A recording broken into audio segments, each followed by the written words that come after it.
Hello friends, मेरा नाम है राहुल वशिष्ठ और हम एक बारी फिर आए हैं आपके सामने।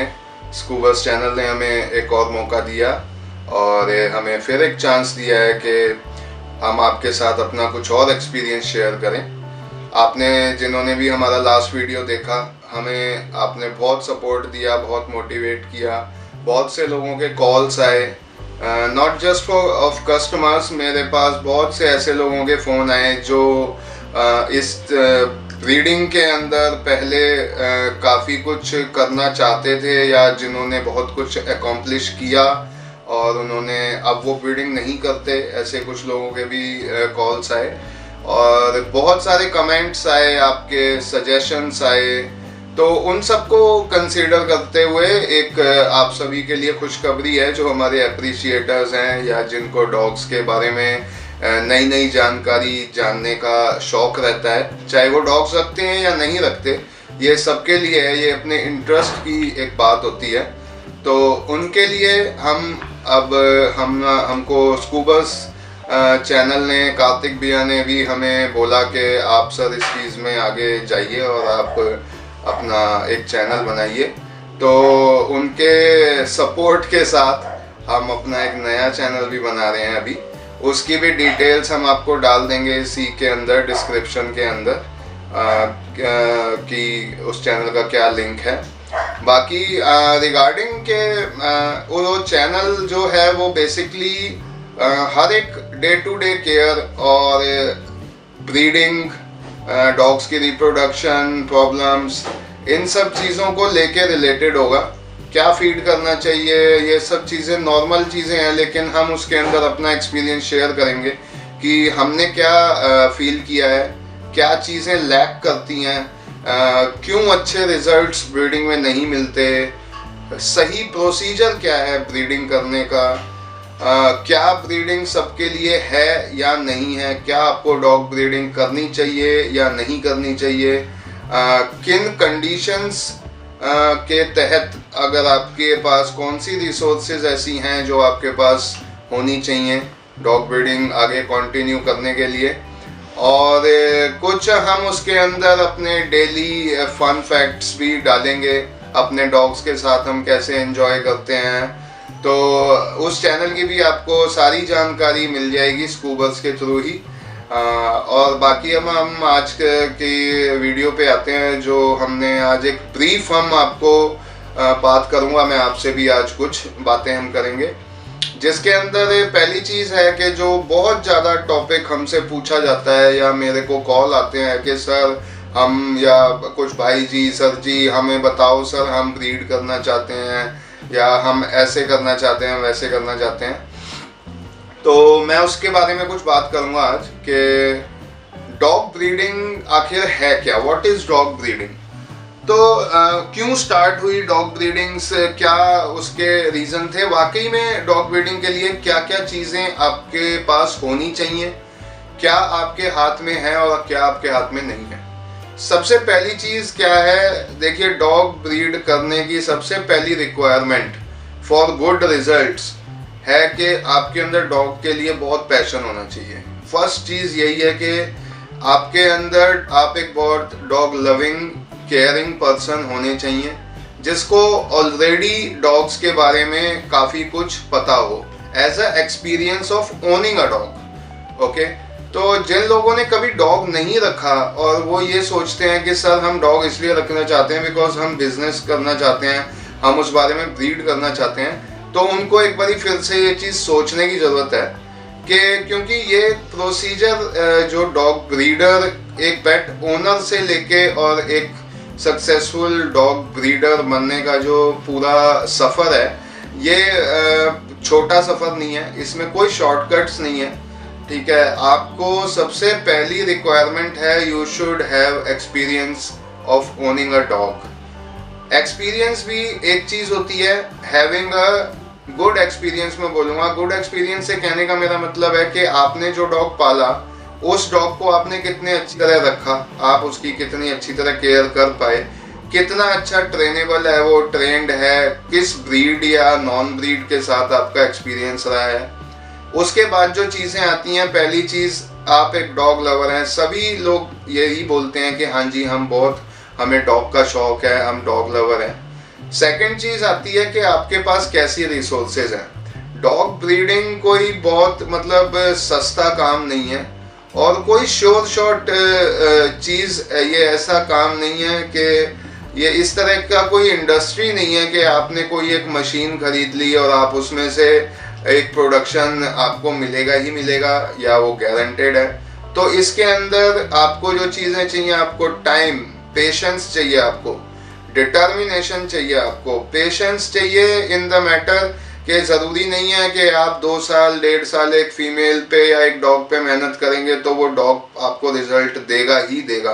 आफ्टर डूइंग एवरीथिंग राइट, उनको सारा न्यूट्रिशन देने के बाद, सब कुछ कराने के बाद, getting them tested, taking them regular to the vets, और उनको सबसे ज़्यादा आप डेली, उनको आपका प्यार, आपका हाथ उस डॉग पे डेली लग रहा है, आप डेली अपने डॉग को नोटिस कर रहे हैं, आपको एक एक बिहेवियर उसके डॉग के, अपने डॉग के बारे में पता लग जाता है कि हाँ मेरे को इसकी आंख देख के पता लग जाता है आज मेरे डॉग ने खाना नहीं खाया, क्यों नहीं खाया, क्या हुआ, आप उसके पीछे कितना वरिड हैं या आप कितने केयरफुल रहते हैं। ये चीज़ें लक्षण हैं या ये चीज़ें स्टार्टिंग हैं कि आप एक अच्छी डॉग ब्रीडिंग कर सकते हैं या आप उसके अंदर घुस सकते हैं। इसके बाद जो चीज़ें आती हैं कि अगर आपके पास प्रॉपर टाइम नहीं है अपने डॉग के लिए और आप ये सोचते हैं कि हम किसी और के सहारे या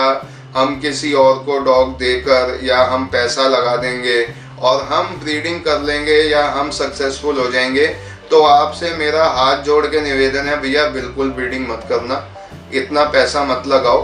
हाँ, अगर आपके पास इतने, आप थैंकफुली टू गॉड के आपके पास इतने रिसोर्सेज हैं, आप ब्लेस्ड हो, आपके पास इतना पैसा है, तो आपका उद्देश्य आप ये सोच के मत पालिए डॉग को कि हम इससे ब्रीड कराने के लिए ही पाल रहे हैं। आप इसलिए पालिए, आप शौक पूरा करिए, आप डॉग्स रखिए। गेटिंग देम ब्रेड के वो ब्रीड करेगा और ब्रीड हो जाएंगे, that is a total different matter, वो बात की बात है। अगर आपके पास अच्छा पैसा है भैया, आप कितने भी डॉग्स रखो, हम किसी के अगेंस्ट नहीं है, लेकिन जो एक मेन फैक्टर है डॉग ब्रीडिंग का, उसके अंदर ये चीज़ बहुत ज़रूरी है कि आप बहुत ही ध्यान से इस चीज़ को प्रोसीड करें। अगर आपकी पहले कोई नौकरी चल रही है, कोई आपका काम चल रहा है, आपको लगता है कि यार मैं पार्ट टाइम में कुछ थोड़ा बहुत कर लूँगा तो शायद मेरा इससे कुछ बन जाएगा, ठीक है, तो मैं उनको भी पूरी तरह मैं नहीं करूँगा सजेस्ट कि भैया आप पार्ट टाइम ब्रीडिंग करो, ठीक है, क्योंकि मैं वही चीज़ें हैं, फिर से वही कंडीशंस आती हैं इसके अंदर। पहली चीज़ तो पेशेंस, डिटर्मिनेशन, कि आप कितने पैशनेट हो डॉग्स के बारे में, आप कितना टाइम दे सकते हो उसको, डॉग को। और अगर आप स्टार्ट करते भी हो एज अ पेट ओनर, कई लोग एज ए कंसीडर करते हैं कि सर हम मेल की जगह फीमेल ले लेते हैं, इन फ्यूचर अगर कभी हमारा मन हुआ कि भाई हमें बच्चे होने चाहिए या इसके बच्चे चाहिए, तो हम इस चीज़ को कंसीडर करेंगे कि कैसे ब्रीड करना है या क्या चीज़ है, वो एक अलग मैटर होता है। लेकिन अगर आपका कंसंट्रेशन सिर्फ ये है कि भाई मुझे इससे पैसा कमाना है या कि भाई मुझे एक बिजनेस की तरह डॉग्स रखने हैं, तो इस बारे में आपको एक बारी फिर सोचना चाहिए ये पूरा वीडियो देखने के बाद। इसके बाद जो चीज़ें आती हैं कि पहली चीज़ तो यही हो गई कि आपका डॉग के लिए कितना प्यार है, क्या है। उसके बाद जो चीज़ें आती हैं, आपके पास कैसे रिसोर्सेज हैं, आपके पास कितनी जगह है, आप कितना अफोर्ड कर सकते हो। अगर आप सोच रहे हो कि भैया मैं 5, 6, 10 डॉग से स्टार्ट करना चाहता हूँ, मत करो स्टार्ट, ये भी मैं आपको मना कर रहा हूँ, मत करो स्टार्ट। 1 या 2 डॉग आपको लेने चाहिए स्टार्टिंग में, और ऐसी ब्रीड लेनी चाहिए जिससे आपको हैंड्स ऑन एक्सपीरियंस हो, जो रिलेटिवली ईजी हो रखने के लिए, जिनका बिहेवियर, टेम्परामेंट्स ईजी हो रखने के लिए, ठीक है, उन ब्रीड से आपको स्टार्ट करना चाहिए। यू शुड एक्सपीरियंस, और आपको उतना पैसा खर्च करना चाहिए जितना आपके फैमिली या आपके जेब को, आपके घर को नेगेटिव वे में इफेक्ट ना करे। तो आपको अभी तक ये चीज़ क्लियर हो गई होगी कि ब्रीडिंग किन लोगों को स्टार्ट करनी चाहिए, किन लोगों को नहीं करनी चाहिए। इसके बाद क्या चीज़ है, उसके लिए अगर कंसीडर करना चाहते हैं तो उसके लिए भी आपको देखना पड़ेगा स्पेसिमेन कितना अच्छा है, उसके अंदर कोई ऐसे फॉल्ट्स नहीं होने चाहिए, स्टैंडर्ड के अकॉर्डिंग वो फिट होना चाहिए, डॉग आना चाहिए। और मैं आपको सजेस्ट करूँगा कि आप जो भी डॉग लें या ब्रीडिंग के लिए जो आप डॉग या स्टॉक आप जो लेते हैं वो चीज़ अबव गुड क्वालिटी होनी चाहिए। कि मतलब ये है कि अगर आपके पास ही पुअर क्वालिटी या नॉर्मल क्वालिटी के या लो बोन के इस तरह के बच्चे होंगे या स्टैंडर्ड नहीं होंगे तो वो प्रोड्यूस भी उतना उससे भी हल्का करेंगे। तो ये चीज़ बहुत ज़रूरी है कि आप जो भी डॉग्स ब्रीडिंग के लिए लेते हैं वो एट पार और बियॉन्ड गुड क्वालिटी, एक अच्छा डिसेंट क्वालिटी का डॉग होना चाहिए वो, या स्पेसिमेन होना चाहिए। इसके बाद बात आती है अदर चैलेंजेस की। जब आप डॉग्स को ले आते हैं, ब्रीडिंग कराना, बच्चे पैदा करवा लेना सिर्फ एक पार्ट है इस चीज़ का। उससे पहले भी आपके और एक्सपेंसेस होते हैं, आपको टेस्ट्स करवाने पड़ेंगे, आपके आसपास एक बहुत अच्छा डॉक्टर अवेलेबल होना चाहिए 24/7 जो आपके डॉग या पपीज़ की किसी भी प्रॉब्लम को आपको गुड सजेशन या अच्छा एक सजेशन दे सके जिसके लिए। और इसके बाद क्योंकि ये वीडियो अभी जो मैं बना रहा हूँ ये जस्ट एक ओवरव्यू है तो मैं बहुत ज़्यादा डीप नहीं जाऊँगा क्योंकि बहुत बड़ी वीडियो हो जाएगी। तो इसके बाद जो मैं बात करूँगा वो है कि पपीज़ को लेना, पपीज़ जब आपके बर्थ ले लेते हैं, फीमेल ने कंसीव कर लिया, उसके बाद आपने उसको ट्रीट किया, आपकी फीमेल ने बच्चे दिए। जब पहली बार फीमेल बच्चे देती है उस टाइम भी कोई भी ब्रीड हो XYZ, कई बारी उसमें भी कॉम्प्लिकेशंस आ सकती हैं। हाउ टू हैंडल दैट, आपके पास एक एक्सपीरियंस्ड कोई आदमी होना चाहिए आपको सुपरवाइज करने के लिए, चाहे वो कोई पहले पुराना ब्रीडर हो या डॉक्टर हो। आपके पास कोई ना कोई ऐसा आपका सिखाने वाला या बताने वाला होना चाहिए जिसको ये एक्सपीरियंस हो। उसके बाद चैलेंज आता है बच्चों को रेज करने का। समटाइम्स क्या होता है, जो कॉम्प्लिकेशंस आ सकती हैं वो है मदर मिल्क प्रोड्यूस नहीं कर रही, मदर ने पपीज़ को रिजेक्ट कर दिया, या आप पपीज़ के बारे में मदर जो है वो नहीं उसको एक्सेप्ट कर पा रही है। तो और फिर टेम्परेचर मेंटेन करना पड़ता है, किस टेम्परेचर में आपके पास पपीज़ हुए हैं, सर्दी है गर्मी है, उसको किस तरह मॉडरेट करना है कि पपीज़ को ज़्यादा गर्मी भी नहीं लगनी चाहिए, ज़्यादा ठंड भी नहीं लगनी चाहिए। क्लीनिंग दैम, मदर की सुपरविज़न के अंदर आपको भी सुपरवाइज करना पड़ेगा, उनको सही तरह यूरिनेट करवाना है, उनको पॉटी, उनका स्टूल क्लियर होना चाहिए पपीज़ का। They should be well cleaned and hygienic. आप जिस एनवायरनमेंट में उनको रखते हैं वो हाइजेनिक रहना चाहिए। जब लिटर होता है हमारे पास, जो मेरा एक्सपीरियंस है, हम तो आप ये लगा लीजिए कि कम से कम एटलीस्ट फॉर 30-35 डेज हम बिल्कुल मदर के साथ खुद मदर बन के रहना पड़ता है। किसी और के हाथ में मेरे कोई भी पपीज़ नहीं होते, मेरे जो भी मदर है या पपीज़ हैं वो मेरे पूरे हाथ के नीचे ही होते हैं, मेरे हाथ से वो उनकी देखभाल होती है, या किसी और ब्रीडर जो अच्छे ब्रीडर हैं वो जिस तरह से काम करते हैं। पपीज़ को रेज करना एक टोटली डिफरेंट मैटर है। कई बार मिल्क प्रोड्यूस नहीं हो रहा तो आपको आर्टिफिशियली मिल्क भी पिलाना पड़ेगा, उनको बॉटल फीड कराना पड़ेगा। उन सब, ये जितनी भी ऐसे टॉपिक्स हैं इन सब के बारे में हम बात करेंगे अपने चैनल के अंदर भी। और ये जो चीज़ें हैं तो मतलब ये है कि देखिए डॉग ब्रीडिंग जो है ये बहुत ही डेडिकेशन वाला काम है, और इसके अंदर आप सिर्फ पैसे को कंसीडर करके आप डॉग ब्रीडिंग स्टार्ट नहीं कर सकते। इसके अंदर उस लेवल पे जब आप जो चाहते हैं जिस तरह से पैसा कमाना कि भाई पैसा कमाए, अगर उस लेवल का आप काम करेंगे तो कहीं ना कहीं कई बारी क्वालिटी कॉम्प्रोमाइज़ हो जाती है, और आपको बहुत ज़्यादा ध्यान देना पड़ता है कि आपके पास कौन स्टाफ है, कितना पैसा खर्च होता है उन स्टाफ को रखने का। तो इट इज़ प्योरली कि आपकी एक लेवल तक तो नीड पूरी कर सकता है, आपको कुछ ऊपर से कमाई हो सकती है, आपके डॉग का खर्चा भी निकल सकता है। लेकिन अगर आप ये सोचते हैं कि आप एक नया बिजनेस की तरह डॉग ब्रीडिंग स्टार्ट करते हैं तो it takes a lot of dedication और बहुत मेहनत है इस काम के अंदर।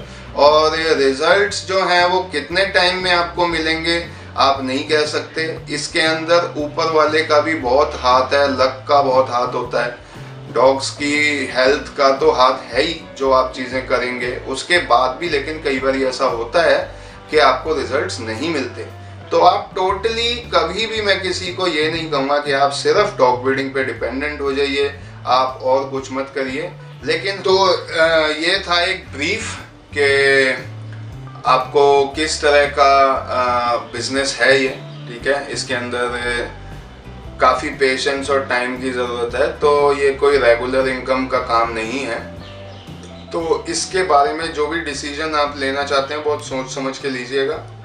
तो इसी के साथ मैं ये वीडियो यहीं पे ही मैं एंड करूँगा, और मैं धन्यवाद करूँगा स्कूबर्स चैनल का, जिन्होंने हमें इतना प्यार दिया है और हमको बार बार मौका दे रहे हैं कि आप अपनी बात रखिए।